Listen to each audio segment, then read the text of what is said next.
A paz do Senhor, meus irmãos, presbítero Roberto aqui mais uma vez para darmos continuidade à nossa escola bíblica dominical. Passando aqui para dar um spoiler, fazer uma pequena introdução do assunto que será tratado amanhã, às 9 horas da manhã, na nossa escola bíblica dominical, aqui na Assembleia de Deus, Missão, em Pouso Alegre, Minas Gerais. Bom, entramos aí na lição 5, que fala-nos sobre o casamento de Ruth e Boaz, a remissão da família. Temos o texto áureo registrado lá em Ruth, capítulo 3, versículo 11. Agora, pois, minha filha, não temas tudo quanto dissestes te farei, pois toda a cidade do meu povo sabe que és uma mulher virtuosa. Verdade prática, uma mulher virtuosa tem um valor incalculável por seu caráter e sua disposição de servir a Deus e a sua família. Temos aqui a leitura bíblica em classe, em Ruth, capítulo 3, do versículo 8 ao 10, depois o capítulo 4, versículo 11. Alguns objetivos da lição, temos como explicar o compromisso de Boaz com Ruth, esclarecer o casamento de Boaz com Ruth e relacionar a remissão da linhagem de Davi com a história de Ruth. Então, introduzindo o assunto, nós vemos o livro de Ruth começando com uma história e um cenário trágico de fome e mortes, mas agora terminando com duas grandes celebrações. O primeiro, a respeito do casamento de Boaz e Ruth, e o segundo, subsequentemente, o nascimento de Obed, que foi o avô de Davi. Então, vemos que, dentro de um contexto trágico, Deus, o nosso Deus, ele é poderoso para reverter as situações trágicas de nossas vidas em bênçãos inauditas. E aqui nós vamos ver o exemplo disso. O tópico primeiro fala sobre o compromisso de Boaz com Ruth, no lugar da bênção. Ruth era uma mulher temente ao Senhor, que se converte ao Deus de Israel, que está ligado à sua sogra, Noemi, e uma mulher que se dispõe a permanecer servindo a sua sogra e lhe obedecendo em tudo.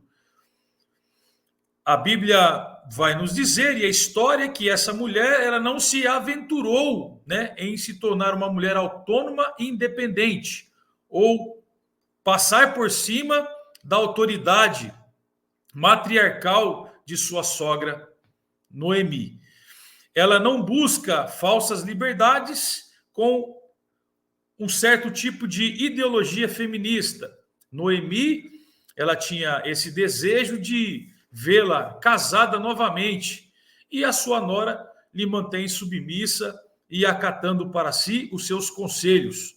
E assim, vemos dentro do contexto que, por acatar o conselho dos mais velhos, ela acaba, e de uma mulher de Deus, ela acaba sendo abençoada e favorecida por isso. É fundamental para a felicidade, e segurança de Ruth que ela arrumasse agora, um novo casamento, através do remidor que nós vamos ver aí aparecendo na história. E sabemos que o casamento é uma instituição divina e fundamental para a solidez da família, e da igreja e de toda a sociedade. Vamos ver várias citações bíblicas relacionadas a isso. Gênesis capítulo 2, versículo 18, Eclesiastes 4, do versículo 9 ao 12, vamos ver também lá em Hebreus 13, versículo 4. Então, essa bênção estava chegando e Ruth permanecia no lugar certo. Aqui nós aprendemos que estar na posição de Deus, estarmos na direção de Deus ou nos mantermos na direção de Deus, pode nos trazer benefícios para a nossa vida espiritual, para a nossa vida social, para a nossa vida familiar. Então, acatar o conselho dos mais velhos, ouvir as pessoas que possuem experiências de Deus, pode nos trazer benefício. E aqui nesse tópico 1, nós vemos Ruth sendo submissa à sua sogra, que era uma mulher mais velha, uma mulher experiente e uma mulher que servia ao Senhor e que tinha conselhos de Deus para a sua vida. No tópico 2, fala-nos sobre a iniciativa de Noemi. Sabemos que os cereais eles eram levados para a eira aonde era debulhado ali, né, as suas espigas para retirar os grãos. Por aconselhamento de Noemi, né, e Noemi sabendo que naquela noite Boaz faria aquele trabalho e que ali existia uma grande oportunidade de aproximação de Ruth com Boaz, abre-se essa oportunidade para Ruth se aproximar e demonstrar o seu interesse em ser remida. Então, Ruth deveria, através do conselho da sua sogra, esperar que Boaz se deitasse para chegar ao ponto de lhe descobrir os pés e deitar-se ali discretamente, mostrando para ele o interesse, né, em ser remida por Boaz. Boaz saberia o que fazer quando notasse a sua presença. Então, se ele estendesse a capa, né, para ela, que era um costume da época, isso seria um sinal de compromisso de casamento. Vamos ver algumas heresias, algumas especulações não bíblicas, heréticas, que não são provenientes de Deus, que fala, né, que fere a imagem de Ruth, ao ponto de dizer ou suporem que Ruth se deita com aquele homem, se oferece ou se prostitui com ele para lhe agradar e chamar a sua atenção.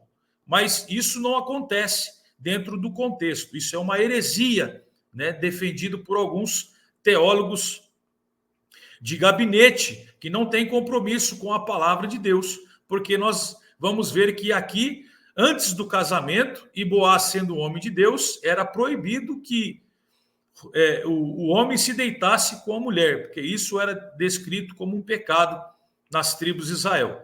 Então, sabendo disso, né, respeitando esse processo, agora no tópico 3, Ruth ela vai se banhar, se perfumar, vestir uma roupa boa, né, uma roupa adequada, chamativa, né, assim como uma grande mulher, uma donzela preparada para, né, um futuro esposo. E a Bíblia diz que ela descobre os pés de Boaz, deita nos seus pés. Boaz, no decorrer da noite ou ao amanhecer, ele acorda assustado com aquela mulher deitada aos seus pés. Ruth se identifica e faz ele lembrar da condição de remidor e pede para que ele estenda sobre ela a sua capa. Se ele assim o fizesse, ali estaria um sinal que ele estava aceitando ser o remidor daquela mulher. Mas, até então, e dentro do contexto, nós sabemos que havia um mais chegado que tinha essa prioridade de remissão.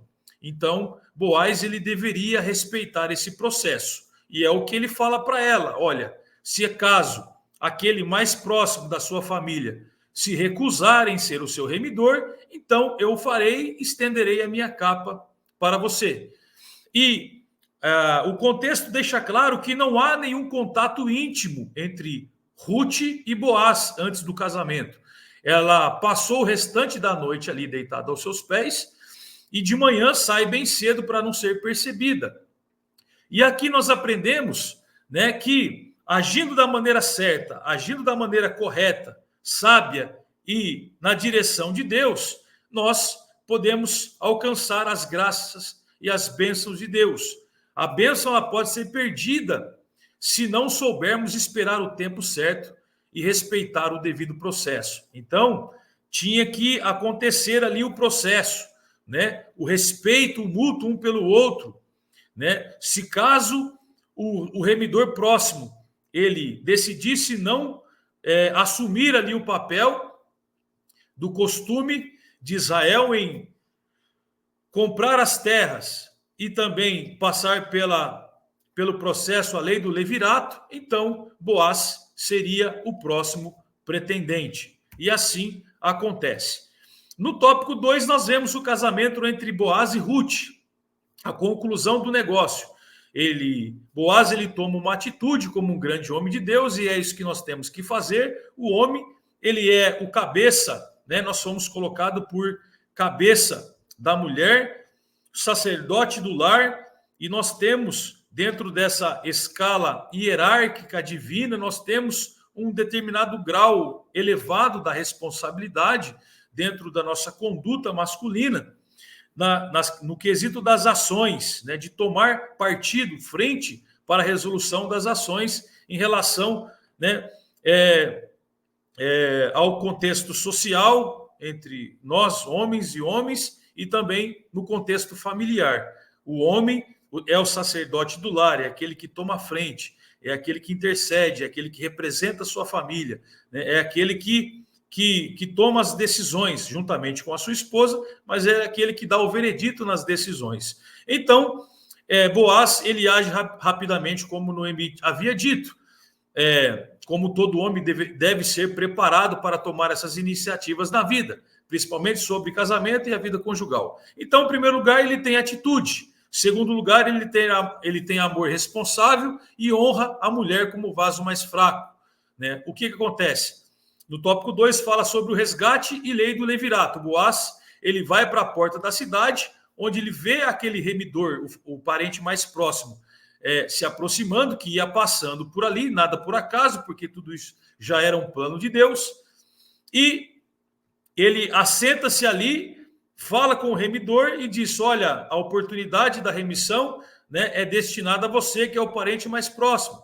E caso você não queira, né, então ali estaria sendo rompido aquele compromisso e ele estaria assumindo o papel de resgatador, de remidor, né, e assumindo também a lei do levirato. Isso tudo por uma providência divina. Boaz convida aquele homem para tratar desse assunto e chama mais 10 homens importantes da cidade para testemunhar. Em princípio, o remidor aceitou, até aceita, mas desiste quando Boaz informa que o resgate incluía o dever de se casar com Ruth. Então ele acha muito pesado ter que comprar as terras e assumir a responsabilidade de se casar com aquela mulher, porque talvez alegava que não teria condições financeiras para manter o sustento daquela mulher. Apenas a aquisição das terras não faria que ela ficasse com a família dele, né? Isso não seria um bom negócio, e esse resgate também deveria ser acompanhado com o casamento sobre a forma da lei do levirato. Ele alega, né, que não aplicaria recursos em terras que não seriam da sua própria família. Então, ele nega esse direito de remissão. E o que acontece? Né, no tópico 3, o registro público. A transferência do direito de resgate foi selada com o remidor descalçando o sapato e entregando a Boaz. Então, isso era um costume da época. Ele tira os seus sapatos, entrega a Boaz, e ali ele estava afirmando, né, que selando a negação do ato remidor e transferindo esse ato para Boaz, diante de um testemunho público, diante de 10 pessoas, de testemunhas. Os testemunhos públicos para a remissão e o casamento com Ruth foi invocado por Boaz, e ele recebe uma confirmação uníssona. Isso está escrito lá em Ruth, capítulo 4, versículo 11, quando é dito que o povo, né, proclama, e todo o povo que estava na porta e os anciões disseram: somos testemunhas, o Senhor faça a esta mulher que entra na tua casa como Raquel e como Leia, que ambas edificaram a casa de Israel, e ate valorosamente em Efrata, e faz-te nome afamado em Belém, né? Isso está escrito lá. Então, Ruth foi acolhida na comunidade de Israel com elevadas honras, né? Aquela mulher que estava desamparada, que talvez fora humilhada, uma moabita, uma incircuncisa, agora ela está fazendo parte do povo de Israel e está sendo abençoada também pelo Deus de Israel. Olha Deus trabalhando, né, no meio daqueles que nele confia e espera. Louvado seja o nome do Senhor.